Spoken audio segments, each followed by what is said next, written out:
Once upon a time a wolf was lapping at a spring on a hillside, when, looking up, what should he see but a lamb? Just beginning to drink a little lower down.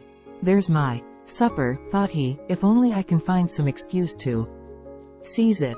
Then he called out to the lamb, "How dare you muddle the water from which I am drinking?" "Nay, master, nay," said Lambikin, "if the water be muddy up there, I cannot be the cause of it, for it runs down from you to me." "Well, then," said the wolf, "why did you call me bad names this time last year?" "That cannot be," said the lamb, "I am only 6 months old." "I don't care," snarled the wolf, "if it was not you it was your father," and with that he rushed upon the poor little lamb and wara wara wara wara wara, ate her all up.